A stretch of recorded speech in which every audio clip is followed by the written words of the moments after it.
Hola, buenas noches. Creo que ya se está transmitiendo. ¿Alguien me puede mandar un mensajito de que sí se está transmitiendo bien? Bueno, espero que todo bien.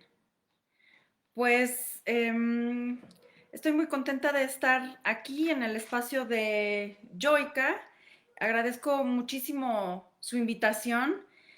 Como saben, hoy voy a platicar, bueno, voy a dar lectura a un trabajo que llevo ya tiempo escribiendo sobre el psicoanálisis y la cura, pero no me voy a concentrar en el, digamos, en el carácter interpretativo o hermenéutico del psicoanálisis, sino más bien en el poder performativo del lenguaje y de la escucha de la psicoanalista.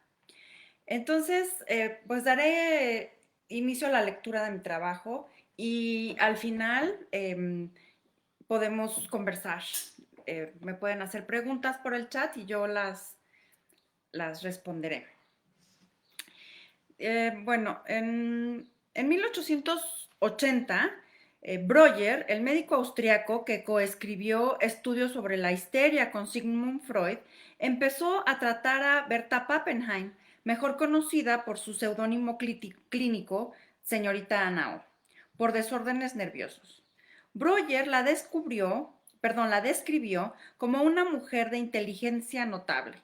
Ana O demostró su ingenio cuando le dijo a su doctor que la técnica que empleaba era una, en sus propias palabras, cura de la palabra o algo muy parecido a una limpieza de chimeneas.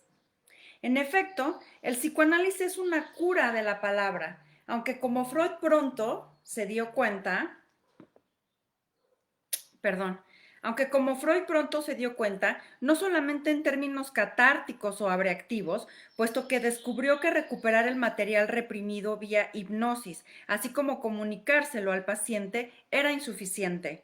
Los síntomas retornaban, mientras que si el paciente continuaba las visitas al consultorio médico, los síntomas disminuían hasta eventualmente desaparecer.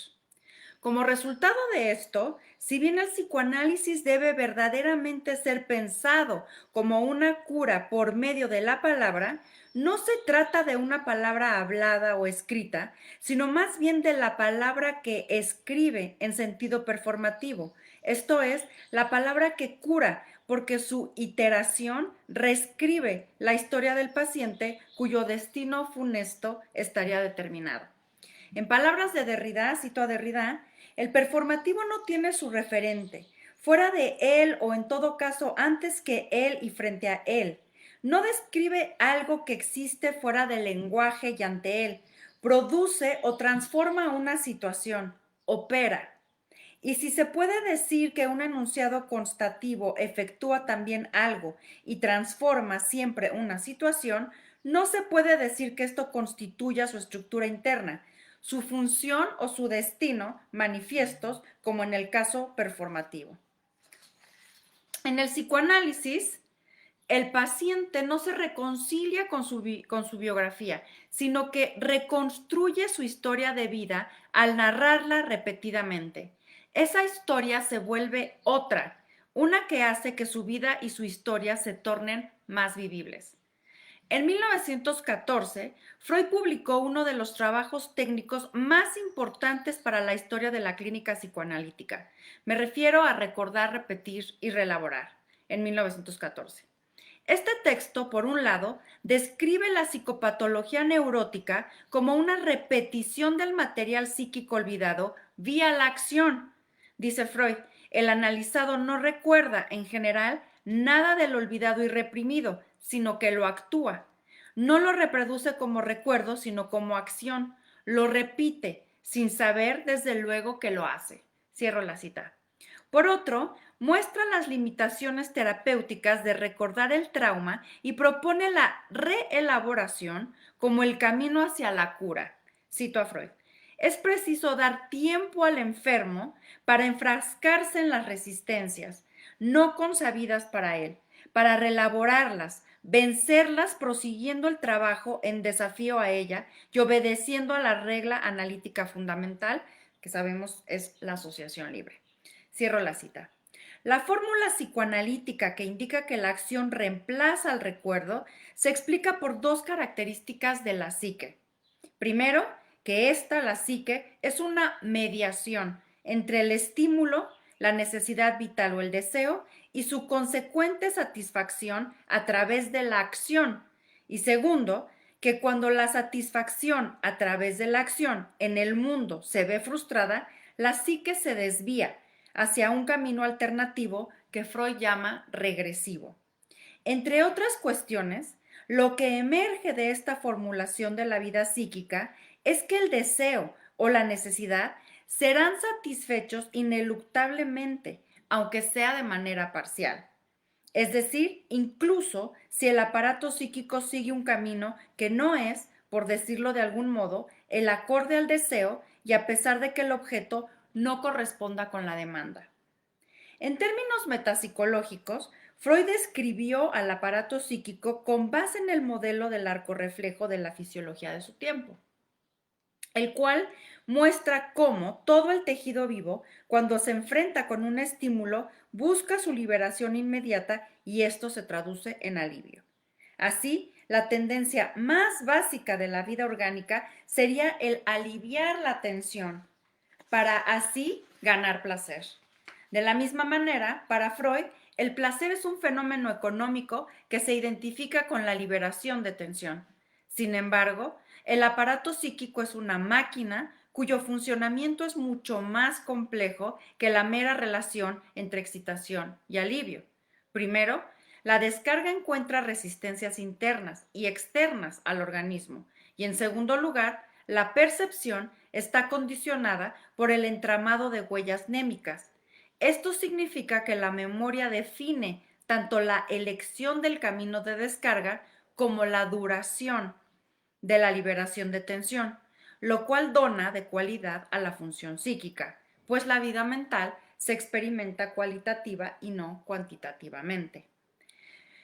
Como señalé anteriormente, el organismo nunca renuncia a la liberación, nunca renuncia a liberar la tensión. Por ello, de acuerdo con Freud, si la descarga del estímulo se complica por la acción en el mundo, inicia un movimiento reflexivo, es decir, la descarga se efectúa sobre el organismo mismo, aunque en una forma virtual, psíquica o somática, en la forma de sueños, fantasías, síntomas neuróticos que pueden ser somatizaciones o incluso alucinaciones.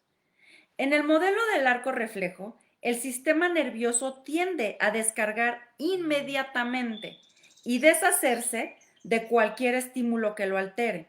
La liberación ha sido llamada respuesta y la respuesta en los animales es una acción corporal, un desplazamiento, un gesto o la emisión de un sonido para evitar el estímulo o la alteración. No obstante, el aparato psíquico corresponde más bien a la mediación de ese reflejo.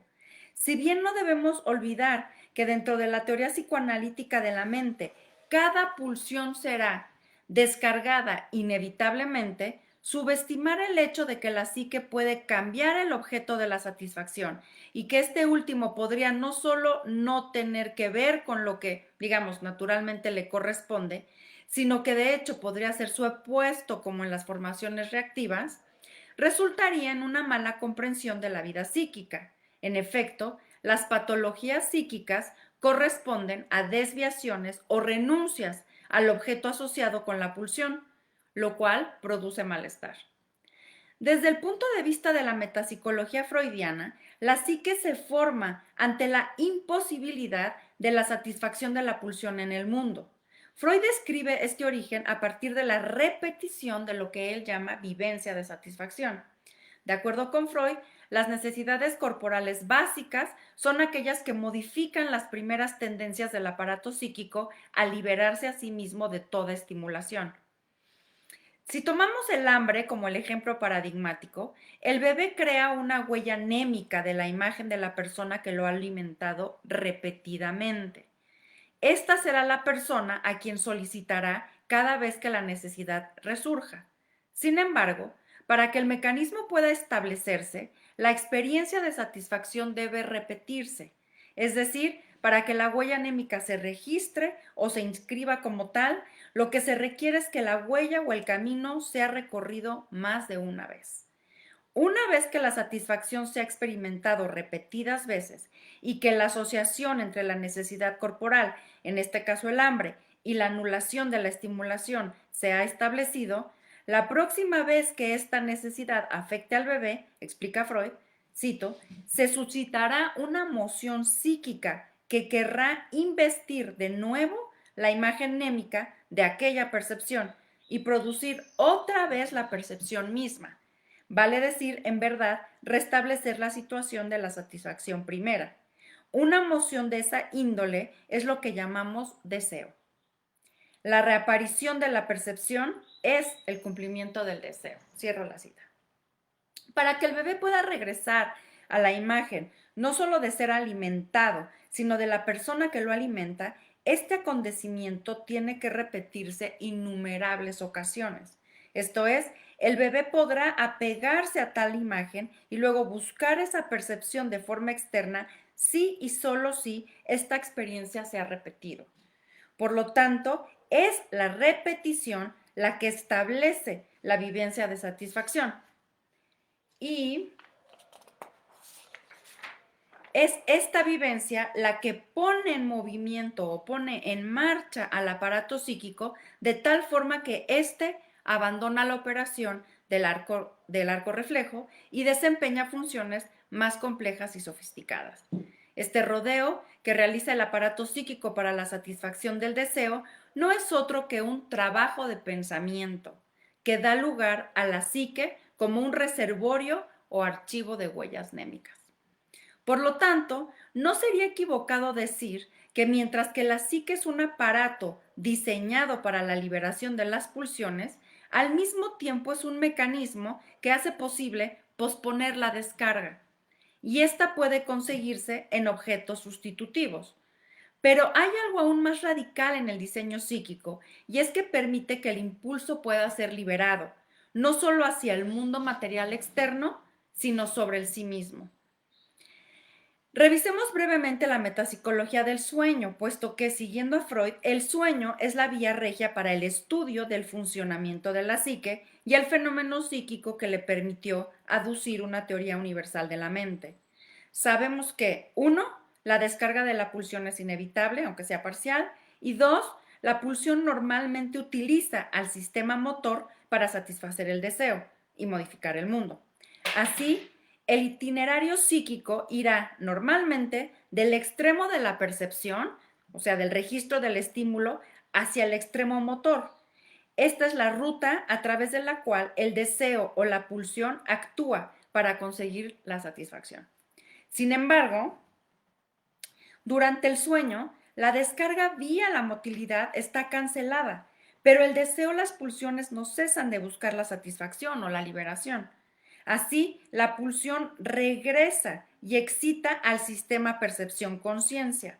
Consecuentemente, aquello que desencadena el trabajo del sueño, imaginación y fantasía onírica, es el hecho de que fue imposible satisfacer el deseo a través de la acción para modificar la realidad externa, pues cuando dormimos es precisamente la motricidad la que descansa y queda cancelada. Más allá del trabajo del sueño, en el capítulo 7 de la interpretación de los sueños, Freud hace una aclaración sobre la exclusividad de la dirección regresiva de la energía pulsional durante el sueño y explica que en estados patológicos hay regresión durante la vigilia. Cito a Freud. Durante el día hay una corriente continua desde el sistema psi de las percepciones hasta la motilidad. Ella cesa durante la noche y ya no podría oponer impedimento alguno a una corriente de la excitación. Esta sería la clausura del mundo exterior, que en la teoría de algunos autores pretende aclarar los caracteres psicológicos del sueño. Entre tanto, será preciso atender, para explicar la regresión del sueño, a aquellas otras regresiones que se producen en estados patológicos de la vigilia. En el caso de estas formas, desde luego, la perspectiva que acabamos de dar no nos sirve. La regresión se produce a pesar de una corriente sensorial ininterrumpida en la dirección progrediente. Cierro la cita. Esto significa que la diferencia en el recurrir psíquico a la regresión entre la patología y el sueño es puramente cuantitativa. Queda claro entonces que las alucinaciones, visiones y experiencias que no tienen un objeto en la realidad externa son fenómenos psíquicos en los que la dirección de la energía es regresiva. Parece que podríamos incluso decir que la psique en su totalidad es el efecto de la cancelación o al menos postergación de la satisfacción de las pasiones o necesidades vitales que nos impone la realidad exterior en la forma de la cultura, la civilización o la ley. La psique es, por lo tanto, la mediación entre el impulso y el acto. ¿No es esto exactamente lo que la cultura nos demanda? ¿No es esa renuncia precisamente el pacto fundamental de la socialización? La vida en colectividad es la norma para la especie humana y consecuentemente ha sido necesario sacrificar la satisfacción inmediata de todos sus deseos. La psique es resultado de esta renuncia y tiene la forma de una mediación. Es un aparato de espera, de diferimiento, de transformación, sustitución de objetos, de mensajes tergiversados. Frente a la necesidad de no actuar inmediatamente o bien no actuar en absoluto, pensamos, imaginamos y soñamos. Freud no se detuvo lo suficiente a explorar las consecuencias teóricas de que el pensamiento, la imaginación y la fantasía sean mecanismos en los que la psique, durante lo que podríamos llamar la vigilia normal o sana, en lugar de moverse hacia el extremo motor, se mueva en dirección opuesta. En tanto representación, el pensamiento posibilita posponer o diferir la satisfacción. Es decir, hace que sea más fácil imaginar que, si bien no podemos actuar conforme al deseo inmediatamente, nuevamente a causa de lo que nos impone la realidad, podremos hacerlo después. La imagen de un futuro es lo que nos contiene de realizar un acto repentino y compulsivo. Es aún más cierto que, desde el punto de vista de la teoría psicoanalítica, existen más rutas hacia la satisfacción de deseos que el sueño o la acción. Como Freud explica, esta satisfacción puede ser sublimada, y esto significa que puede satisfacerse vía la imaginación, la fantasía y la creación. En resumen, el problema es que la vida humana, ya sea colectiva o en cohabitación con otros humanos, o en general con otros seres vivos y formas de la materia, significa que la liberación inmediata tendrá que ser pospuesta, por prohibiciones culturales o simplemente por la realidad, porque el espacio, el tiempo y los recursos son limitados y deben ser compartidos y economizados. Así, podemos deducir que la psique, como un archivo némico, se forma ante la imposibilidad de descargar inmediatamente el estímulo y en lugar del acto compulsivo. Sabemos que tener acceso a la memoria es fundamental para el funcionamiento saludable de la psique. Cuando la represión no permite la recuperación del recuerdo, la psique enferma, y aunque durante la vigilia avance en una dirección progresiva hacia la liberación de la atención, la alucinación psicótica, en contraste, podría implicar elegir la dirección regresiva, lo hace de una manera compulsiva. Entonces el paciente actúa, como dice Freud, lo repite sin saber, desde luego que lo hace. Este sin saber significa sin mediación de la memoria o sin mayor procesamiento psíquico. Sin embargo, no olvidemos que la recuperación del recuerdo es insuficiente para la cura como dar cese a la acción compulsiva.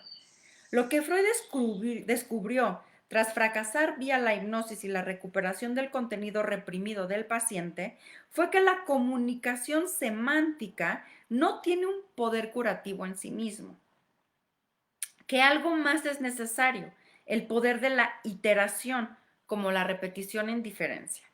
En psicoanálisis, esta repetición en diferencia es a lo que Freud refiere como proceso de reelaboración.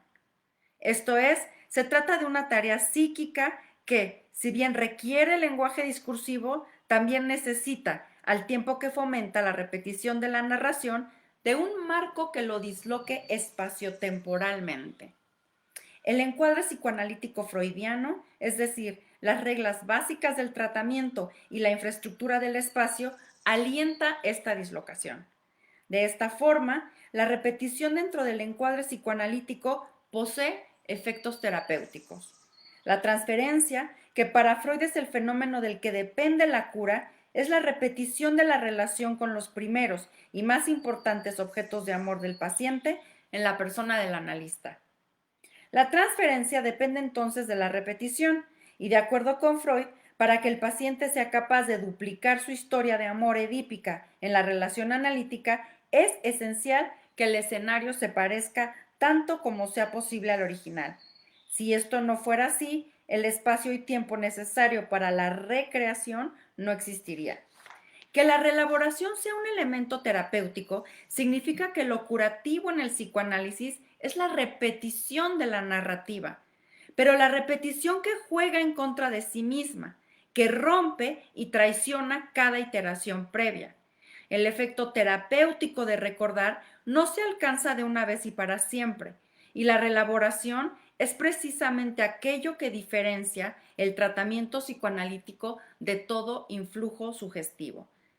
Esta repetición tiene lugar dentro de una diferencia espaciotemporal. Si bien el encuadre analítico depende de la repetición de un tiempo y un espacio, cada repetición, o sea, cada vez que uno va al consultorio de la psicoanalista, cada repetición es siempre infiel a una primera vez, al original. La repetición es, como afirma Derrida, imposible. La repetición absoluta es imposible en su posibilidad porque no puede haber repetición sin diferencia.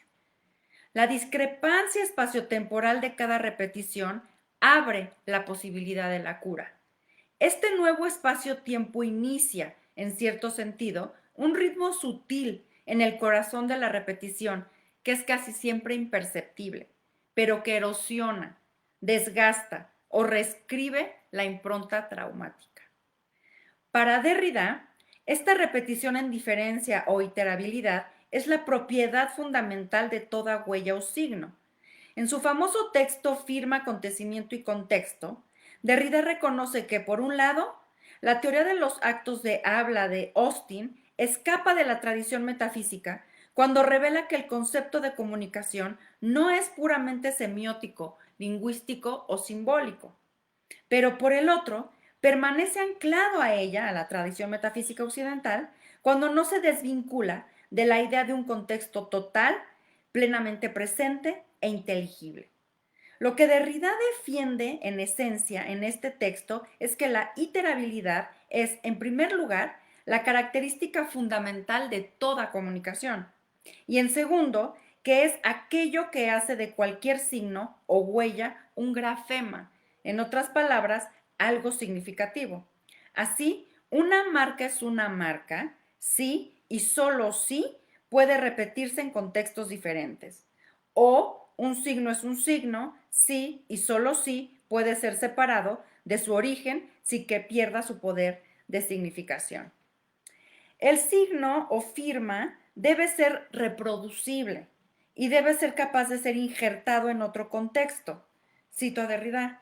La condición de posibilidad de estos efectos es simultáneamente, una vez más, la condición de su imposibilidad, de la imposibilidad de su pureza rigurosa. Para funcionar, es decir, para ser legible, una forma debe poseer una forma repetible, iterable, imitable. Debe poder desprenderse de la intención presente y singular de su producción. Es su mismidad lo que, alterando su identidad y su singularidad, divide el sello. Cierro la cita. En la vida psíquica, una huella de la memoria es una marca, sí y solo sí puede repetirse o recuperarse en el futuro, puesto que, ¿qué es la memoria sino un recuerdo por venir? En este mismo sentido, el futuro es un contexto por venir. Lo revolucionario en la postura de Derrida es que la polisemia del signo, que la tradición metafísica temió y trató de superar, es para él, para Derrida, la posibilidad misma a través de la cual un signo aspira a tener significado.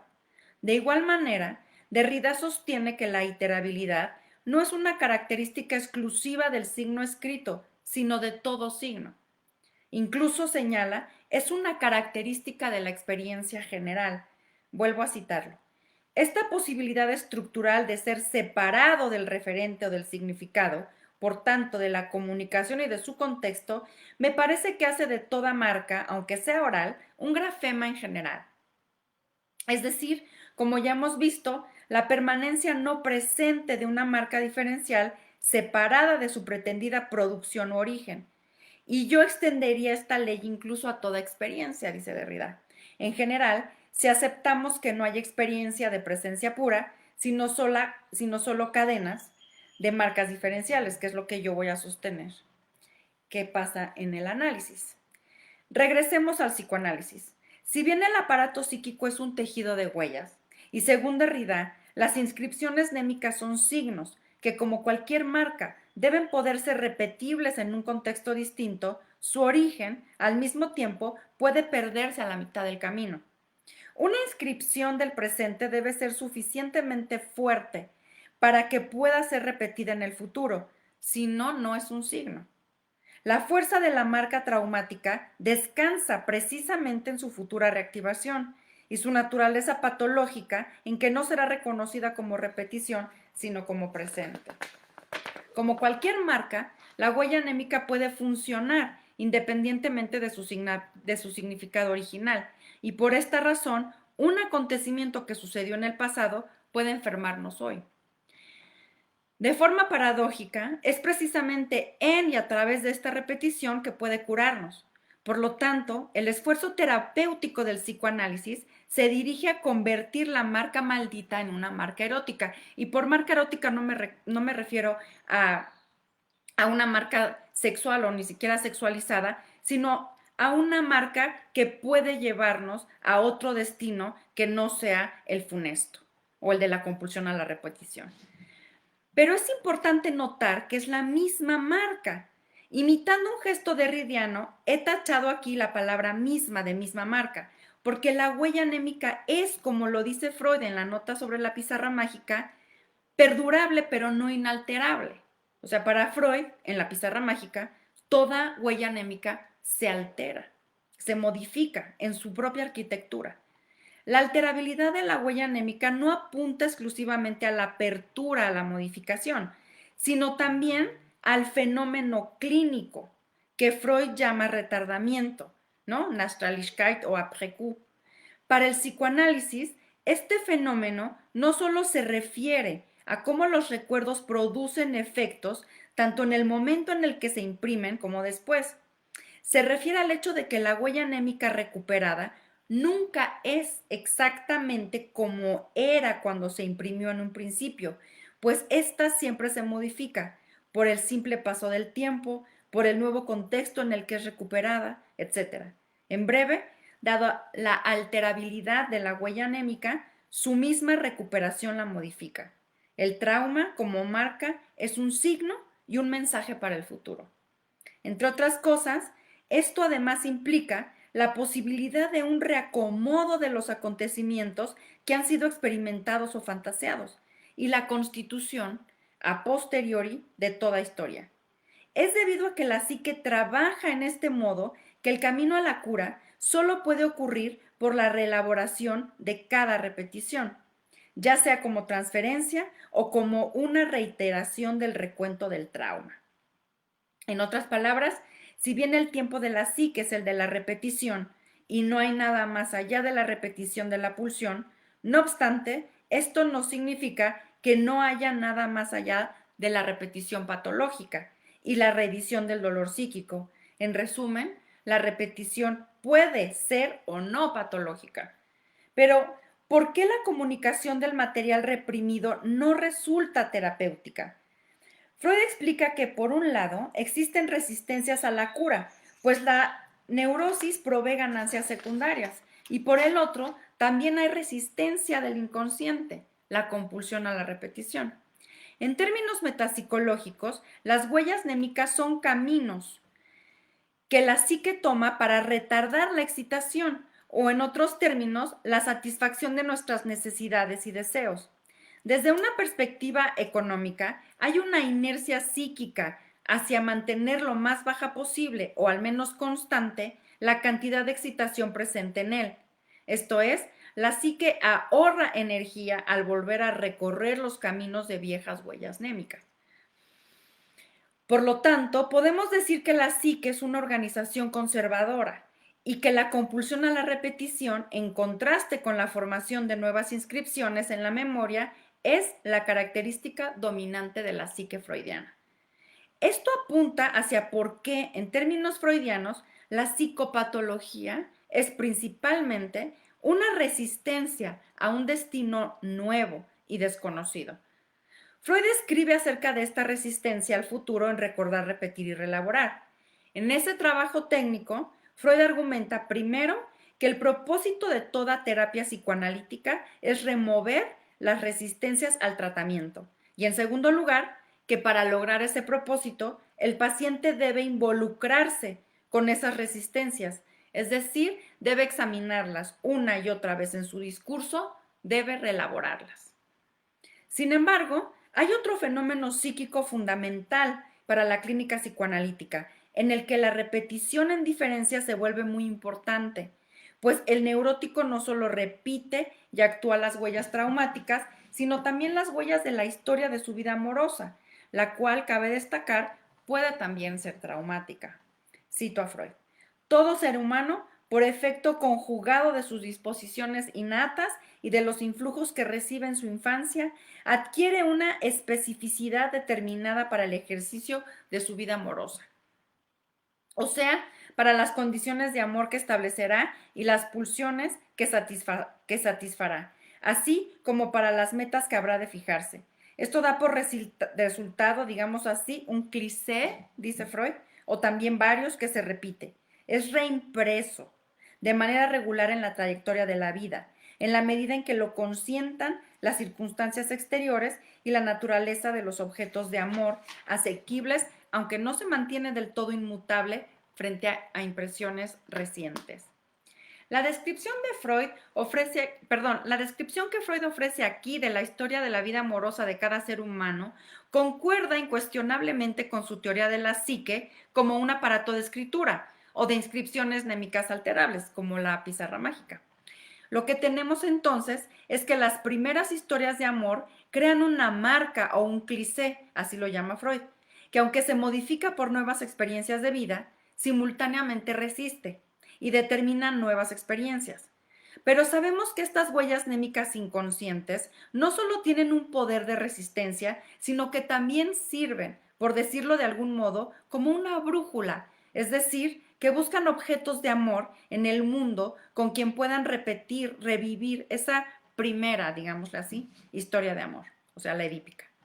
Es claro entonces que el psicoanálisis es una reescritura sobre las huellas de las emociones inconscientes que no quieren ser recordadas, como la cura lo desea, sino que aspiran a reproducirse en consonancia con la atemporalidad y la capacidad de alucinación de lo inconsciente. Para alcanzar este propósito es necesario diseñar un espacio-tiempo y una técnica que facilite tanto la recreación de la relación del paciente con sus primeros objetos de amor en la persona del analista, como la repetición de las resistencias en el discurso y su posterior reelaboración. El encuadre psicoanalítico se revela así como un espacio con una teatralidad particular, o, para ser más precisos, de representación. Siguiendo a Freud, el primer paso para la cura es que la psicopatología se reproduzca dentro de la relación analítica, es decir, que haya un cambio en los personajes y que ahora los únicos actores con los que se comparta el drama edípico sean el psicoanalista y el encuadre. Por ello, el primer propósito de cualquier análisis, dice Freud, es convertir toda neurosis en una de transferencia. Parece ser entonces que lo que Freud presenta en Recordar, Repetir y Reelaborar son múltiples teatros y representaciones cuya repetición dentro del encuadre analítico, transferencia y reelaboración tiene la fuerza de aminorar el efecto patológico. Si reelaborar las resistencias, que es, insisto, lo que lleva a la cura a un resultado exitoso, se consigue a través de un manejo sólido de la transferencia y esto no es otra cosa que una reescenificación de la neurosis del paciente en análisis. Tenemos primero que la resistencia que conduce a la repetición, tenemos primero que la resistencia conduce a la repetición y segundo, que la repetición de la resistencia, como la repetición en la reelaboración, conduce a la cura. Lo importante aquí es la diferencia entre estas dos repeticiones, pues lo terapéutico es una representación en el sentido de una puesta en escena. Freud dice, cito, el nuevo estado ha asumido todos los caracteres de la enfermedad, pero constituye una enfermedad artificial, asequible por doquiera a nuestra intervención. Cierro la cita. En resumen, el aspecto terapéutico del análisis se encontraría en la representación o en la reescenificación del trauma y del dolor. De esta manera descubrimos que la performatividad atraviesa al psicoanálisis en el sentido de que la cura no se trata del develamiento de lo reprimido, sino de la creación de un espacio teatral entre la enfermedad y la cura. Dice Freud, la transferencia crea así un reino intermedio entre la enfermedad y la vida, en virtud del cual se cumple el tránsito de aquella a esta, o sea, de la enfermedad a la cura. El nuevo estado asumido todos los caracteres de la enfermedad, pero constituye una enfermedad artificial asequible por doquiera a nuestra intervención. Al mismo tiempo es un fragmento del vivenciar real objetivo, pero posibilitado por unas condiciones particularmente favorables y que posee la naturaleza de algo provisional. De forma similar, el poder curativo de la reelaboración no recae en su carácter discursivo o semántico, sino en el hecho de que la repetición de la misma historia narrada del paciente tiene el poder de modificar su significado hasta que lo subvierte. El poder de la palabra en el psicoanálisis no se encuentra en su evocación, sino en la repetición que reelabora y escribe una nueva historia, o sea, reescribe una biografía.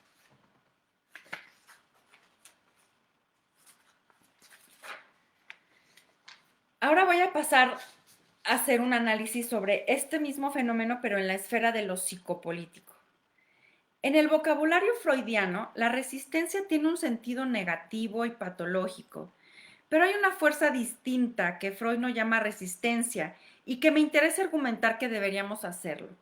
Me refiero aquí a Eros como una fuerza que, de acuerdo con Freud, en Más allá del principio del placer, se opone, o sea, resiste a la pulsión de muerte. Eros, como pulsión de vida, es lo que nos conduce al analista. Creo que en este punto podemos construir un paralelo especulativo entre el reino de lo psíquico y la construcción de un espacio político democrático o radicalmente democrático. Siguiendo el pensamiento de Butler sobre la performatividad del lenguaje y el poder de la asamblea, considero que la acción colectiva y el ocupar las calles, las plazas y monumentos para protestar en contra de la opresión es en cierto sentido la recreación del trauma que la violencia ha dejado y que, si bien no es la misma experiencia de haber sido lastimado, es su rememoración. En otras palabras, es una reescenificación que implica un desplazamiento espaciotemporal y que, como Butler lo formula, puede conseguir efectos emancipatorios. En el espacio político, Eros es la fuerza de resistencia que, como colectividades, tenemos para oponernos al poder del Estado, a la opresión de un grupo poderoso o a prácticas y discursos tanáticos de odio, por ejemplo. En esta sección, desde una perspectiva freudiana, exploraré el poder terapéutico de la iteración discursiva, como repetición en un contexto o espacio-tiempo diferente, y posteriormente avanzaré hacia el análisis de la posibilidad de proponer una estrategia política que pueda ser pensada como psicoanalítica, o sea, una estrategia política psicoanalítica. Más aún, propongo reflexionar si esta estrategia política podría ser concebida como un ejercicio de reelaboración colectiva con efectos terapéuticos, en el sentido de que esta denuncia, busca la verdad, nombra la violencia y al trauma colectivo y reelabora la violencia social.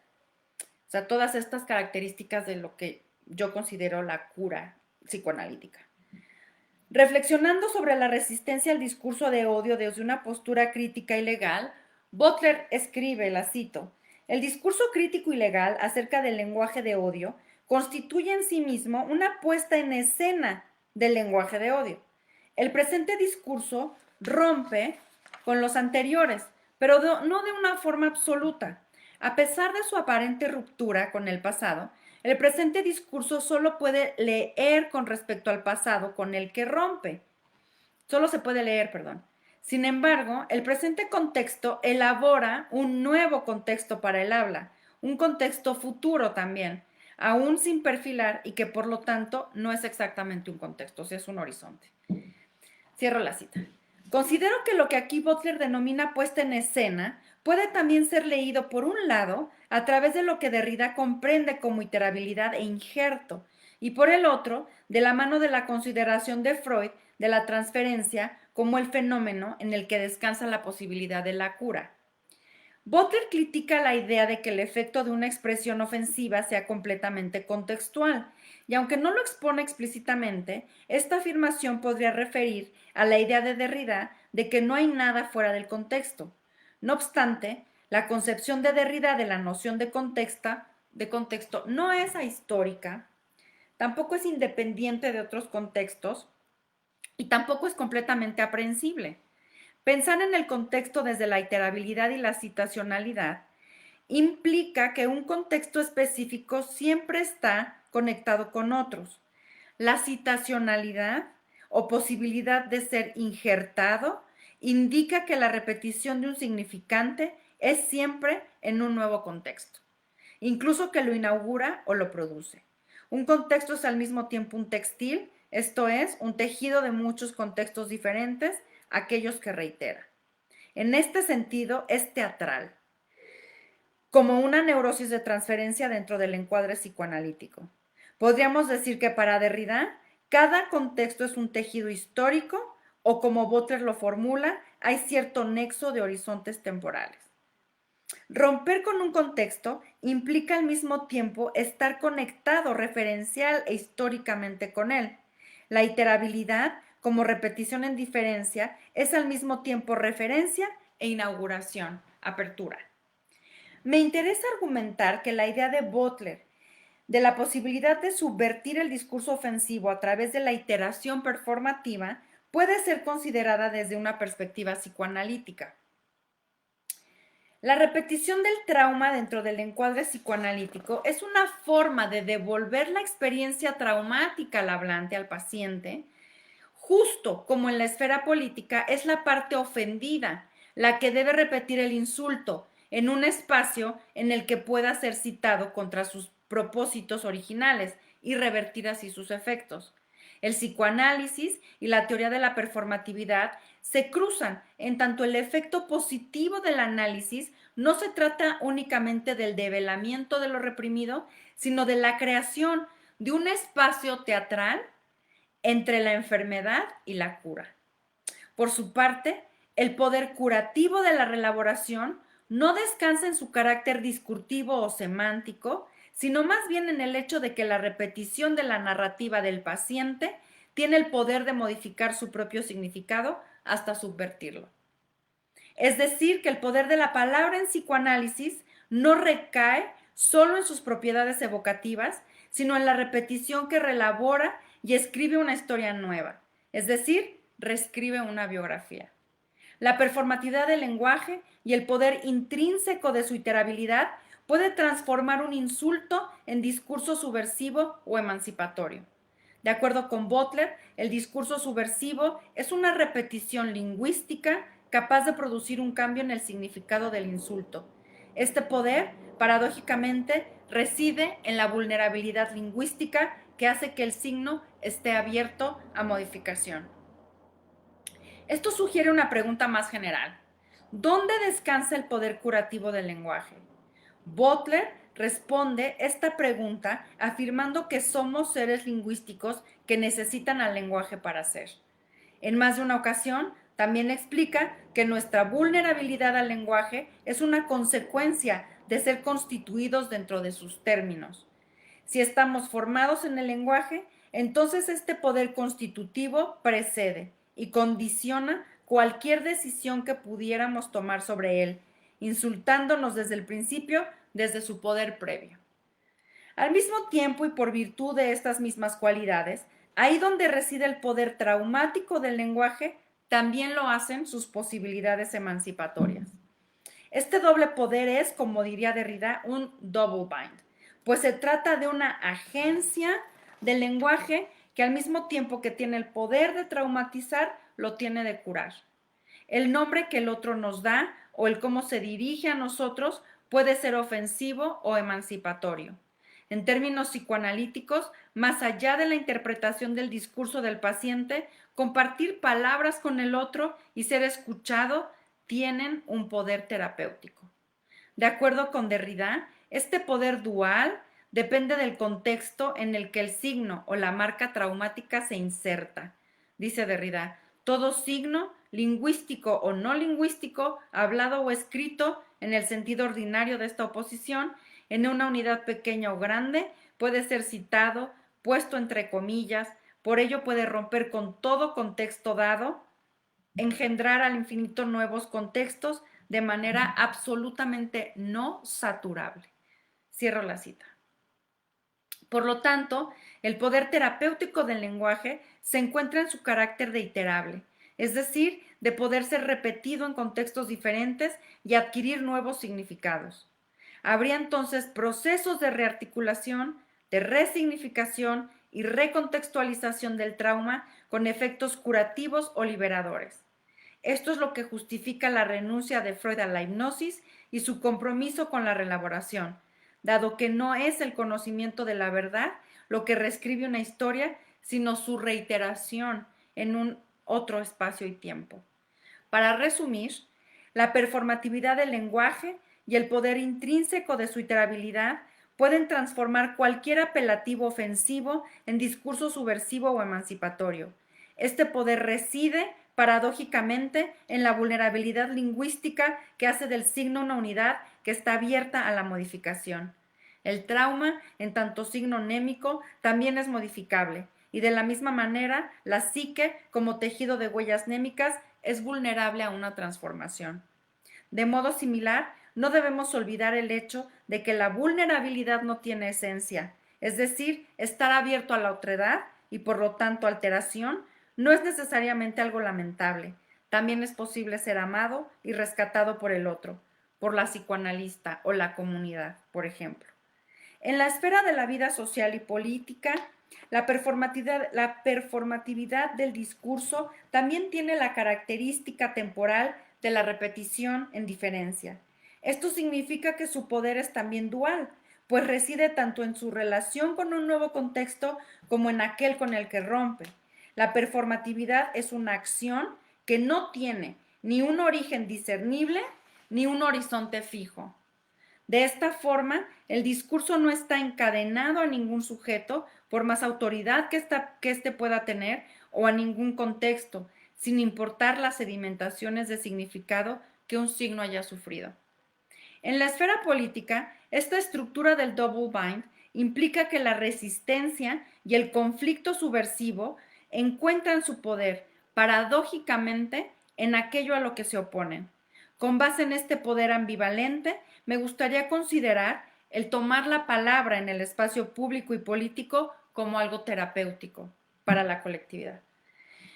Una vez que se ha entendido el carácter performativo del lenguaje, podemos apreciar primero que el descubrimiento del sentido de la palabra es insuficiente para la cura o la emancipación. Luego, que la iteración es la repetición de un signo en un contexto diferente, un injerto para usar el término de Derrida. Y finalmente, que la fuerza y el significado no establecen una oposición, pues la fuerza produce el sentido y el espacio mediante el mero poder de repetición que habita en ella originariamente como su muerte. Siguiendo las ideas de Butler, en términos sociopolíticos, la estrategia sería entonces reelaborar la fuerza del discurso de odio, haciendo un mal uso de él en contextos nuevos, es decir, robando el lenguaje ofensivo y citándolo en nuevos contextos inesperados a través del cuerpo de quien originalmente fue lastimado. Esto significa romper el contexto original e inaugurar uno nuevo y emancipatorio. Pero se necesita tener cuidado, puesto que el lenguaje que contrarresta las ofensas debe repetir aquellas ofensas, sin por lo tanto llegar a recrearlas, igual que el espacio analítico tiene que repetir el trauma sin que esta repetición sea traumática. Considero que esta es una precaución freudiana, pues un encuadre psicoanalítico ético debe reelaborar los síntomas, mas nunca reforzarlos. Por otro lado, el discurso está, como piensa Butler, siempre de algún modo fuera de control, pero también lo está el trauma. El trauma, en tanto huella anémica y por lo tanto como signo, es también alterable. Por ello, un término ofensivo o como trauma puede ser devuelto al hablante de forma diferente, citado contra sus propósitos originales y producir efectos opuestos. La huella traumática puede volverse una marca erótica con un destino emancipatorio a través de esfuerzos psicoanalíticos. Así, podemos pensar al psicoanálisis como una estrategia política y performativa del habla. Freud explica que la psicopatología no es un acontecimiento del pasado, sino una fuerza que se actualiza. Esto significa que la historia tiene un efecto retardado. Dentro de la transferencia, el recuerdo del pasado ocurre como una repetición inconsciente, es decir, la representación de los acontecimientos del pasado se vive como si fuera el presente. Como mencioné antes, la repetición es una forma de recordar que se pone en marcha cuando la represión y la resistencia bloquean la memoria, en el sentido intelectual. La repetición es, por un lado, un obstáculo para el análisis, pues el paciente eventualmente debe renunciar a reproducir el pasado, y por otro, la principal facilitación para la cura, pues solo al ponerla en práctica de forma simbólica en el presente, puede la historia del deseo ser dada a conocer y manifestarse en la narrativa presente. Es necesario enfatizar que la repetición de la historia del deseo, sus objetos y escenarios de satisfacción en el espacio analítico debe ser acogida hasta que el paciente consiga una retemporalización del trauma y la reconozca como recuerdo y no como presente.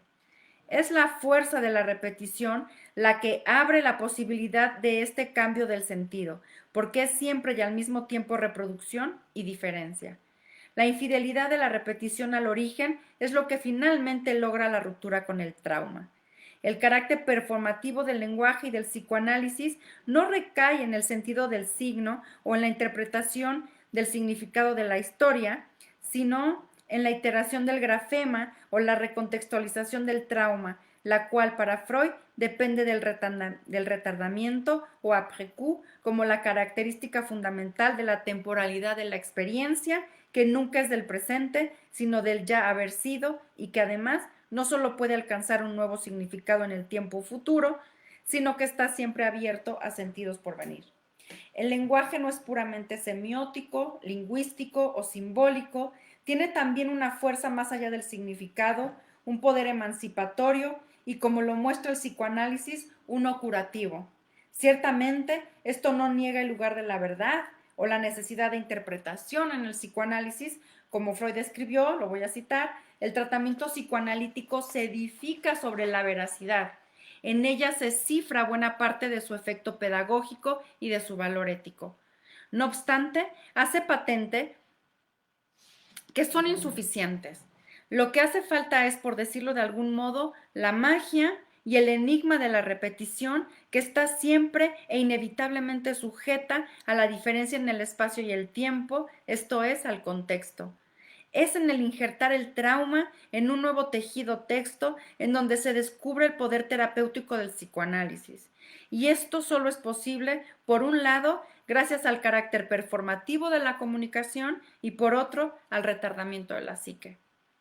Si la compulsión patológica es la repetición de lo reprimido vía la acción, el acto de ir al consultorio de la psicoanalista, de hablar, y de parte de la analista, de escuchar, de estar ahí, de abrir la puerta, es la repetición que abre la puerta a la emancipación y a la cura.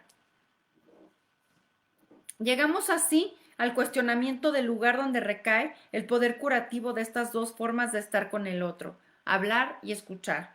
Me refiero a la pregunta sobre el qué es aquello que hace posible una cierta forma de cura en estos dos marcos tan diferentes, el encuadre analítico en el que hay un paciente y una psicoanalista y el espacio político en el que fuerzas estatales y paraestatales han infligido violencia extrema contra cierta parte de una población.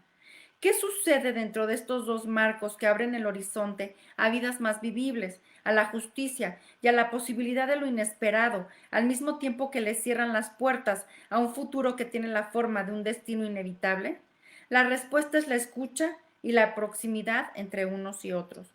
La performatividad del lenguaje ha sido analizada desde el punto de vista de la lingüística, la filosofía del lenguaje, la deconstrucción. Sin embargo, una perspectiva psicoanalítica puede explicar tanto el poder traumático como el curativo de la iteración. La reunión en meeting que demanda el cese a la violencia es la resistencia a la destrucción de la esperanza. Perdón. Así como tocar a la puerta de la psicoanalista es resistir los efectos futuros del trauma, el tomar las calles y ocupar la plaza es un llamado a detener la repetición de la violencia. Este tipo de resistencia, a la que me gustaría llamar erótica, cree y hace uso del poder de subversión de la agencia del lenguaje. Luchar y defender el derecho a ocupar las calles y las plazas en condiciones de igualdad es parte de un proyecto radical democrático en el que todos los cuerpos, más allá de su género o con su género, rasgos racializados y clase social, estarían a salvo y serían escuchados. Esto es socialmente terapéutico y sociopolíticamente curativo. Como también lo dijo Anao, el psicoanálisis limpia chimeneas. Entonces, mediante una estrategia política psicoanalítica, limpiemos el hollín de todas las plazas públicas. Muchas gracias. Entonces, ahora si quieren, puedo leer sus comentarios y preguntas y yo voy respondiendo.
Perdón, no sabía que ya había algunas preguntas. A ver. Mm.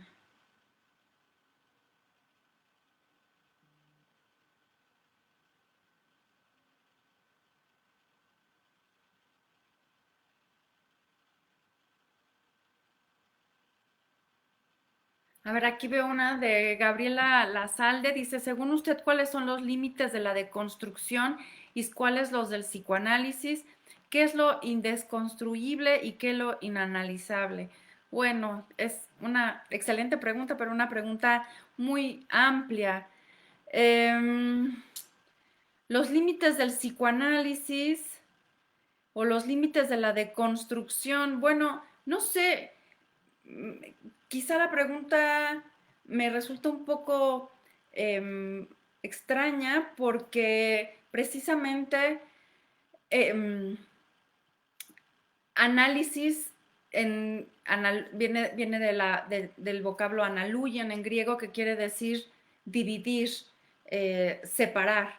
Y yo más bien no pensaría en esta acción como con un límite, sino más bien con una imposibilidad de realizarse. Ahí me parece más bien que podríamos pensar tanto el psicoanálisis como la deconstrucción como tareas imposibles, pero no en el sentido de que no se puedan llevar a cabo, sino que nunca tienen un fin. Quizá el límite que yo podía pensar entre psicoanálisis y deconstrucción sería el límite de pensarlas como tareas acabadas, ¿no? Como hay algo, o sea, me parece que si algo nos enseña Freud es que el psicoanálisis no tiene un fin, ¿no? O sea, si la huella anémica se modifica en el tiempo, pues está siempre abierta a modificación y por lo tanto siempre hay posibilidad de un nuevo análisis y de una nueva deconstrucción.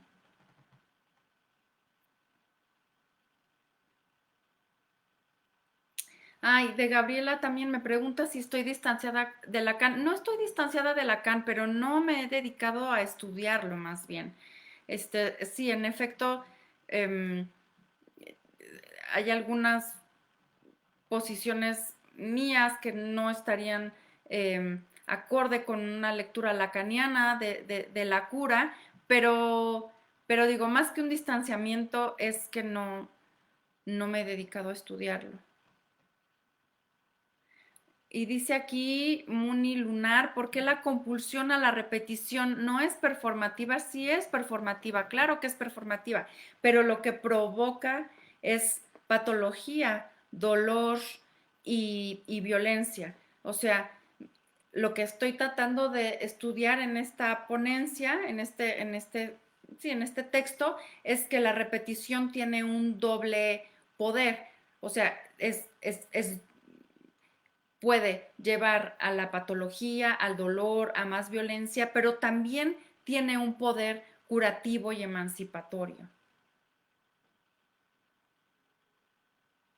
Mm,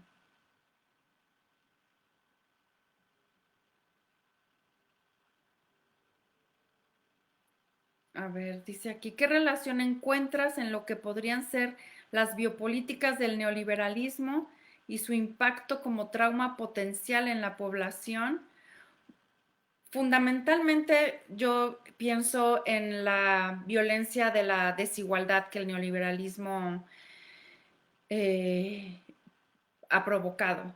Y bueno, desde ahí me parece que se tiene que tenemos que diseñar una agenda política, una agenda de batallas políticas y que bueno, y que precisamente es, mi propuesta es que el tomar la calle, el tomar la palabra, el tomar el espacio público repetida, ¿no? Repetidas veces y con demandas que son las mismas demandas que las demandas de ir a análisis, ¿no? Conocer la verdad, que se devele la verdad, que claro que en este sentido no estoy pensando en que haya una verdad, sino que esta además se va construyendo, ¿no? Pensando también en el texto de Freud de construcciones en el análisis.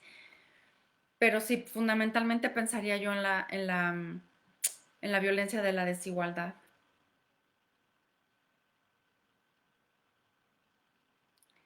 Ay, me pregunta Celina San Martín, hola Celina, eh, si hay alguna otra lectura o autores para pensar un poco más la resistencia que denominas erótica.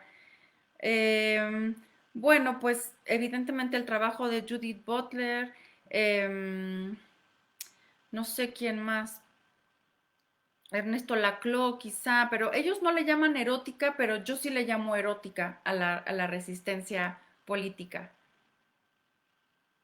Francisco Javier Santana me pregunta por qué hablo de patología. ¿Se debe a que partes de Freud?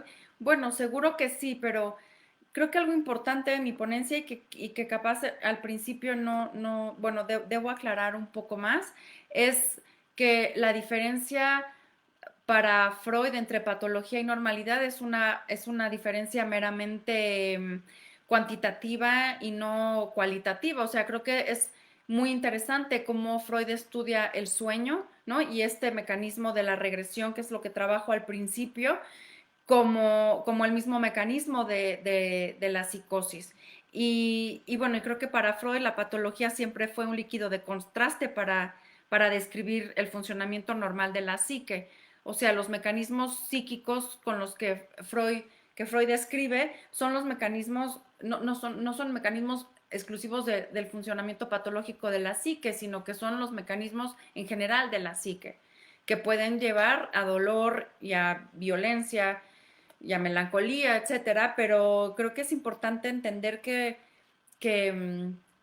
bueno, por un lado, la diferencia entre patología y normalidad para Freud es meramente cuantitativa y por otro lado, que la patología a Freud le sirve, el estudio de la patología le sirve para aducir una teoría universal de la mente.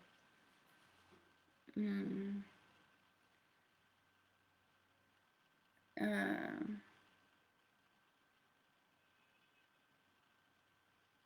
ah, ok. Raúl Germanota me pregunta si la repetición tiene bueno, más bien, si la repetición tiene un papel en la cura, ¿cuál sería la diferencia de la repetición en la experiencia analítica que lleva a la cura? Bueno, lo que yo sostengo aquí es que la diferencia entre una repetición compulsiva, patológica, violenta y una repetición que lleva a la cura es esta dislocación en el espacio y el tiempo. O sea, y precisamente eso es lo que yo sostengo siguiendo a Freud, que el espacio analítico y la presencia, el acompañamiento de la psicoanalista provee. O sea, el espacio analítico como un espacio intermedio entre la enfermedad y la cura, como lo describe Freud, sería esa ruptura en el espacio y el tiempo que permite que la repetición se desarticule de alguna manera y se abra una posibilidad emancipatoria. Mm.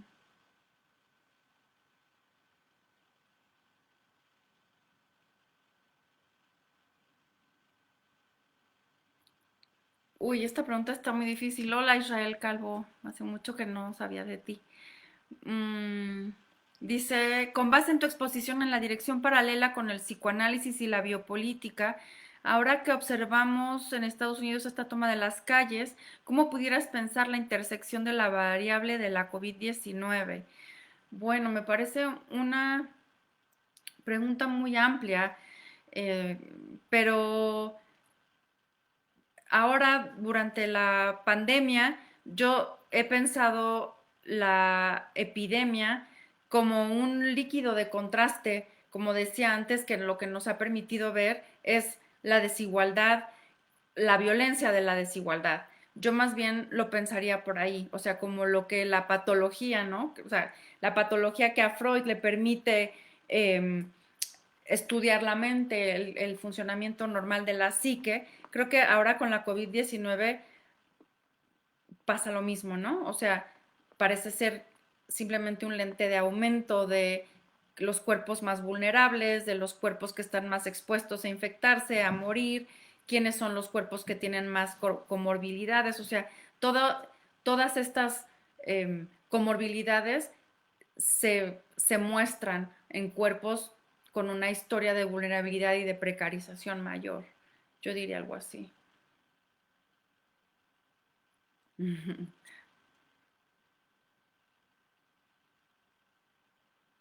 ¿Cómo es ese uso del lenguaje alguna vez ofensivo usado por aquellos ofendidos ahora en nuevos espacios? Bueno, eso es algo que ha sido muy estudiado.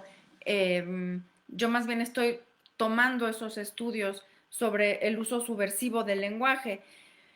Eh, mm, lo que estoy tratando de pensar aquí junto con el psicoanálisis es como la narrativa del trauma que se repite una y otra vez en el espacio analítico, de pronto abre un destino distinto al, al destino, digamos, que estaba marcado de manera funesta por la historia traumática o de violencia. Eh, o sea, para pensarlo en términos de lenguaje ofensivo, está la historia del vocablo queer, como en un principio era un insulto a las personas con rasgos, pues sí, de género no binario, etcétera, y cómo el movimiento queer, el movimiento del orgullo gay, logró subvertir ese uso ofensivo y violento a un uso de orgullo. Estoy más o menos tratando de pensar así como una historia traumática, violenta, puede, si se repite en un espacio-tiempo distinto, convertirse en una historia de emancipación. Dice Francisco Javier que si equiparo la represión en la lógica freudiana con la represión policial o biopolítica, bueno, eso no es algo que solo lo haga yo, sino que Freud tiene un montón de metáforas, ¿no? Entre la represión policíaca o militar, ¿no? Y la represión psíquica, más bien, pero sí, sería un uso metafórico.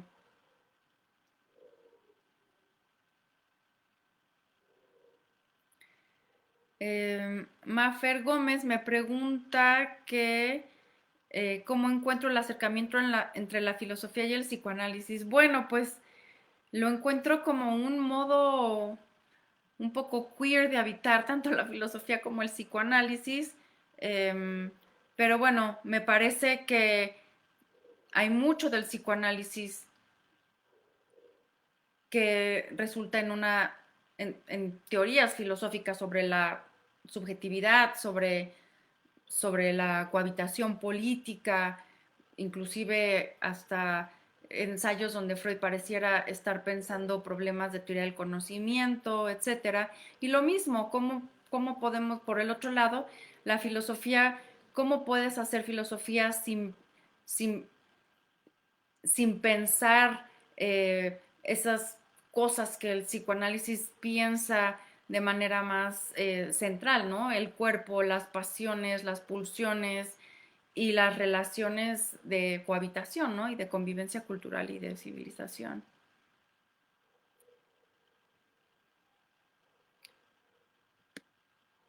Creo que ya no hay más preguntas.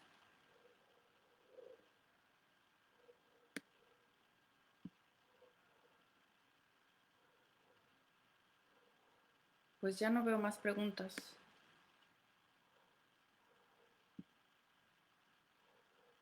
¿Cómo pensar la decolonialidad bajo esta perspectiva, siendo lo colonial algo que ha perdurado a través de tanto tiempo?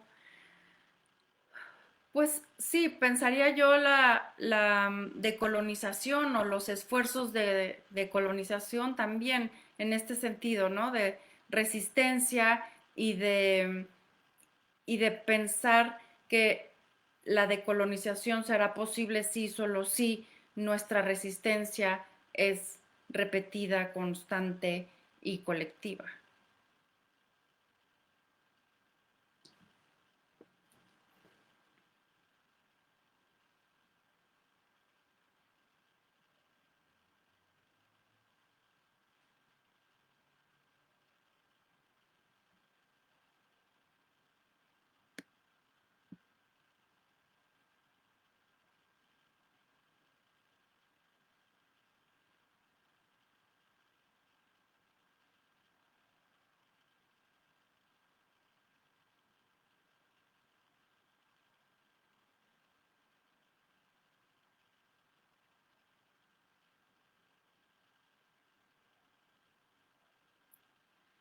Que llegó otra. ¿Podría pensarse el mecanismo de la Nachhaltigkeit a través de un tejido social que se reordena como resistencia? Sí, yo también creo que no es solo la historia de un paciente o de un sujeto la que se construye em, con retraso o con retardo, sino la historia de los pueblos. Toda la historia me parece que se construye en este sentido, ¿no? Con retardamiento. Ay, perdón, Gabriela Lazalde dice que me la salté, pero según yo leí dos preguntas tuyas. Perdón, de todas maneras. ¿Cómo ubica su imposible la deconstrucción y cómo el psicoanálisis? ¿O es para usted el... sobre la primera pregunta, ya, sí, ya había leído y respondido preguntas tuyas.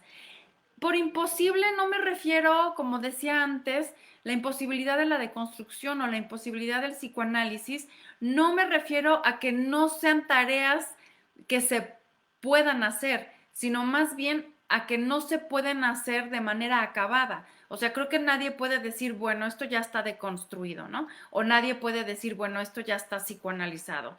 O sea, en tanto estamos pensando en una psique o en la psique freudiana como una psique que se modifica, que se altera, que se reescribe, pues el psicoanálisis estará siempre por venir. Y la deconstrucción también. O sea, en tanto el texto, cualquier texto está abierto, siempre abierto, pues la deconstrucción está también siempre por venir. Que Astrodamos también dice que me la salté. Desde la escucha analítica, la primer demanda del paciente llega con un padecimiento. A ver, esta la tengo que abrir porque no se ve. Mm.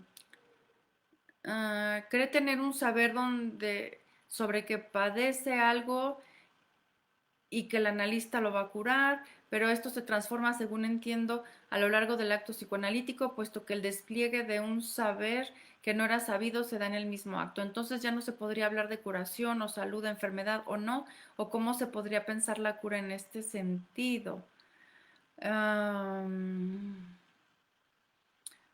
Pues es cierto, sí, creo que, digo, que me parece que esta es más una pregunta para una psicoanalista que para mí, pero bueno, puedo contestar desde mi historia de paciente. Como paciente, pues sí, en efecto, supongo que la primera vez que toqué a la puerta de mi analista fue porque me dolía, sufría, eh, pero sí, digo, no es que no siga sufriendo, pero creo que cada vez se combina con una necesidad de saber, de querer saber, de contar mi historia de otra manera.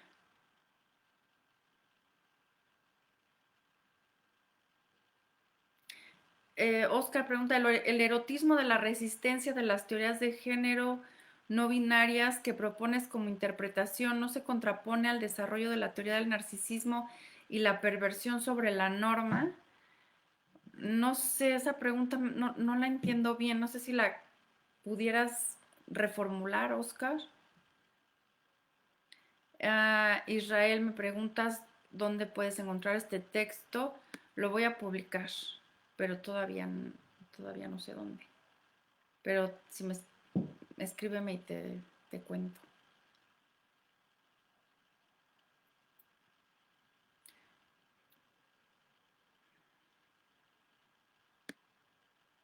Ya no veo nuevas preguntas. Alejandra Gil, es que se fue tu pregunta. Preguntas qué similitudes hay entre la deconstrucción y la resignificación. Esta pregunta es interesante, me gusta esta pregunta porque creo que la deconstrucción eh, digamos, se aleja de la hermenéutica cuando para Derrida el signo no tiene un sentido,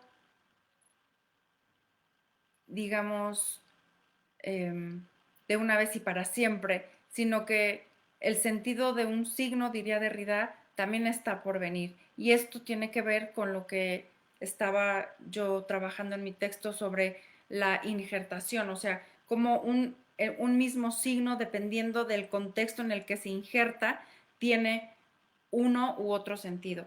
Pero además creo que Derrida radicaliza la cuestión de la polisemia diciendo que más bien el sentido se disemina. O sea, no es que haya, digo, por supuesto que un signo tiene más de un sentido, pero el signo está más bien para Derrida abierto a nuevas significaciones, siempre abierto a nuevas significaciones. Entonces, en este sentido, yo creo que Derrida, más que irse por la resignificación de un signo, se iría por buscar que el signo tenga un sentido nuevo, un sentido otro, que es cercano a lo que yo estoy pensando con el psicoanálisis, que la historia de un paciente que, digamos, no puede resignificarse en tanto más bien se reconstruye o inclusive se construye, se hace una nueva.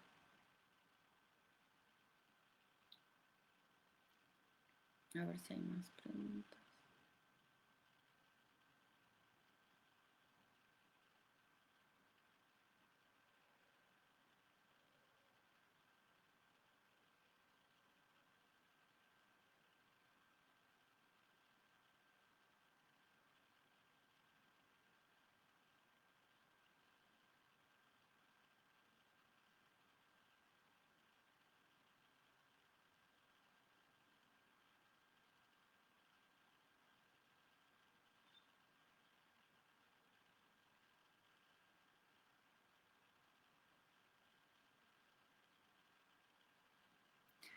A ver, Eduardo Ávila dice, me parece entenderle que en esencia Eros es la diferencia en la repetición para que de forma paralela se cree una cura en la recreación transferencia, neurosis de transferencia, pero si en las plazas o calles no hay esta escenificación por la represión, ¿qué pasa con las palabras que desvanezcan el trauma? ¿Qué pasa con el enojo y coraje? De, por ejemplo, la violencia de la desigualdad que menciono yo.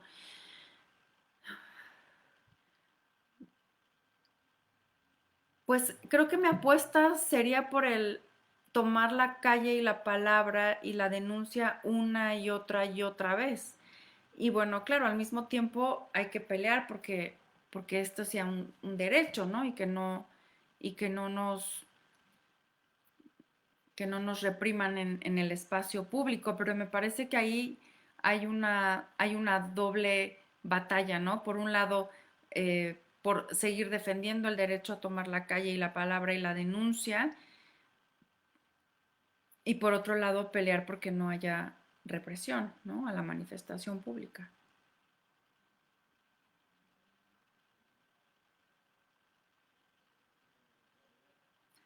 De construcción en el arte sí hay, pero pues no me he dedicado a eso. Pero sí, claro que hay de construcción en el arte.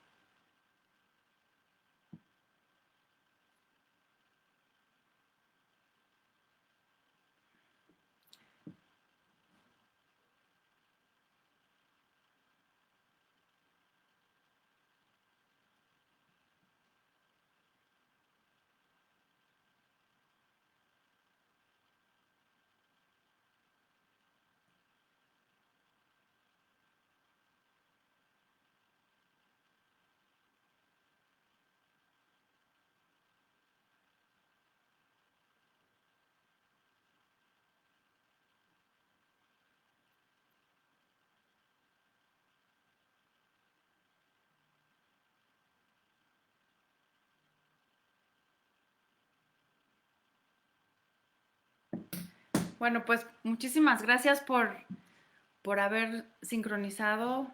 Eh, Les agradezco mucho todas sus preguntas y ojalá pueda ser en persona algún día, pronto. Hasta luego, muchas gracias.